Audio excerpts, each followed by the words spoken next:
Une semaine après sa prise de fonction, le nouveau chef de département de l'agriculture, Abdoulaye Diar, à la tête d'une délégation, s'est rendu à l'Institut tchadien des recherches agronomiques et de développement ITRAT et à l'Office national d'appui au développement rural ANADER. À l'ITRAT, il a été accueilli à la direction générale par le responsable de l'Institut, Yassine Doudoua. Le ministre a eu droit à une présentation de l'institution. Question de s'imprégner des réalités et surtout de recenser les doléances.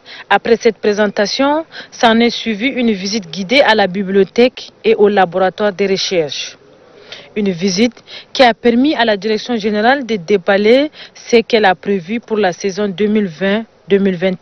Monsieur le ministre, l'ITRAT joue un rôle très prépondérant dans le développement de la filière coton, où l'ITRAT assure la production de semences de Z0, Z3.0 que l'ITRAT produit et met à la disposition de la coton Tchad, où la coton Tchad produit des semences R1 au niveau de ses fermes, surtout à Bekamba, et après il les distribue auprès des producteurs cotonniers.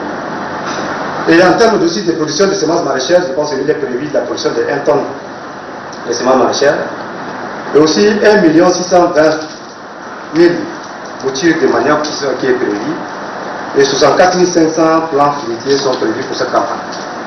Et déjà, en termes de production de semences de pré-base et de base, et un certain nombre de semences, déjà une grande partie ont été déjà emblavées en zone soudanienne, et aussi la campagne continue en zone sahélienne qui seront mises en œuvre dans le plus bref délai.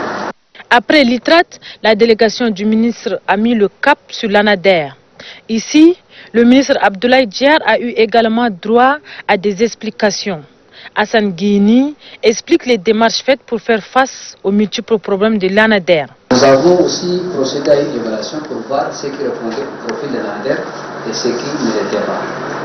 Et cette situation nous a permis, dans un premier temps, de faire une première compression d'environ 100 agents qui ont été licenciés et payés aussi leurs droits. Une autre étape va se dérouler dans le jour qui suit pour dégraisser tout ce qui n'est pas essentiel pour la mission de l'ANADER.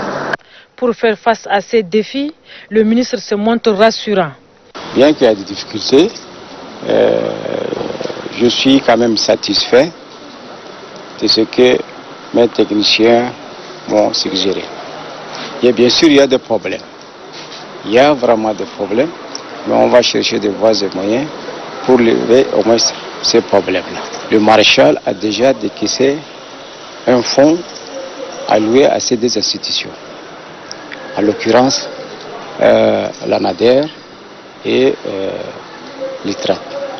Donc ce qui a venu donner un ouf de soulagement et pour un bon fonctionnement, un bon suivi, de bonnes recherches, un bon encadrement. L'ITRAT, tout comme l'ANADER, font face à beaucoup de problèmes d'ordre financier, car l'ANADER seul compte plus de 800 agents issus de PNSA, de SODELAC sans salaire. Il est prévu une compression des agents, la restructuration des personnels et la révision du statut.